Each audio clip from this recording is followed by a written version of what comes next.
چې زه مزدور زما ځواني خو مزدورو وخوړه چې زه مزدور زما ځواني خو مزدورو وخوړه زما بې دسته زندګي و خو بچو وخوړه پلار می مزدورو زه مزدور یم زما زوی هم مزدور داسې پیړۍ په پیړۍ شوی موږ نه کم یو کس و چې مې د ژوند یو ضرورت پکې ترسره نه شو د غربت بوج چرته راکوز زموږ د سره نه شو دې غریبۍ له اوس بچي خرڅ کړم که ځان خرڅ کړم خپلو بچو له کم اندام په کم انسان خرڅ کړمه لا پرونۍ ستړې دمه نه وي چې بیا پاسمه لا پرونۍ ستړې دمه نه وي چې بیا پاسم لا مې د خوب سترګه ترخه نه وي چې بیا پاسمه سهار وختي زه بیا د ښار طرف ته لار ونیسم د پل مزدور یم په پل کې انتظار ونیسم چې موټر ودرېږي نو زه ورغله ورمنډه کړم ورته سیب سیب وکړم او لاس ورته په ټنډه کړم ورته یم کاږله مې بوزېمه ورته یم کاږله مې بوزېمه زه هر یو کار کولی شم زه د خپل کار نه علاوه تاله بېګار کولی شم داسې تمامه ورځ چې تېره ستړی کور ته راشم چې بچي خوار ووینم ګویه لکه ګور ته راشم په تمام کال کې په موږ یو ورځ د مانځلو راځي بیا تمام کال په موږ غم د غم ځپلو راځي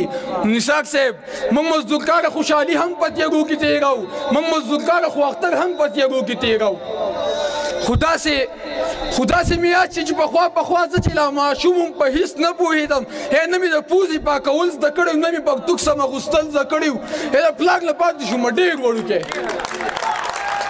د پلاک له پاتې شوم ډېر وړوکی مور به مې هره ورځ وړو بنډو کې په تمام کلي کې جامې خرڅولي بچا به یې سپینې بچا سرې خرڅولي چې مزدوري به یې وکړه ښه به م خوړه چې نه به نو بیا سړه به م خوړه ماښام ستړي ستړي ماته به وه ډانګې په لاس غوټه یې شاته به وه ترې پنسۍ به لار کې سپو خوړلې یا شونډې به یې وچې یا سویلو خوړلې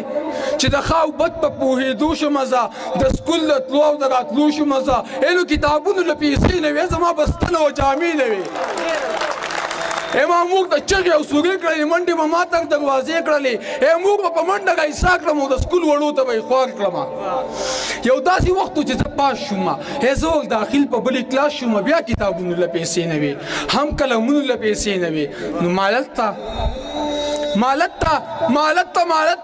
ته مور مې قرض او داغ له لاړه د کلي هر خان هر خوار له لاړه چا پیسې ورنه کې ستومانه راغله لکه ګلی چې د اسمانه راغله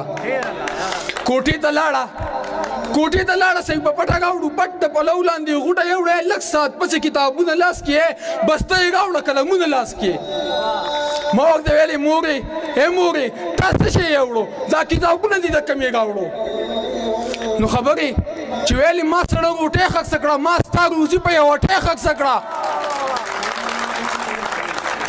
ویلې ما سړه غوټۍ خرڅه کړه ما ستا روزي په یوه ټۍ خرڅه کړه اسمان ته یې وکتل بیا وبړېده شپه په ژړا خدای خبر څه ګڼېده خو بس دومره مې واورېدل چې ویلې خالقه د قدرتونو د جهان مالکه هغه غوټۍ دې هم سړه رانه کړه خېټه دې هم چغې مړه رانه کړه د موږ سلګۍ مې لا غوږونو کې دي د موږ خیرې مې لا غوږونو کې دي زما په سر هغه غوټۍ یاده ده راته د موږ هغه سلګۍ یاده ده راته د موږ هغه سلګۍ یاده ده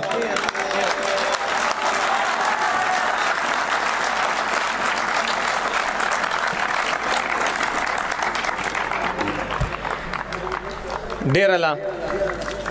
دواړه که یو نه شو نو چېرته بوځو چاله بوځو دواړه که یو نه شو نو چېرته بوځو چاله بوځو ځان له ځای ګورو جړاله بوځو بس ته هېڅ غم مه کوه نور ټول انتظام مې کړی ته خپله غاړه غوټه وتړه بېګاله بوځو د یو بل نظم دپاره راغوا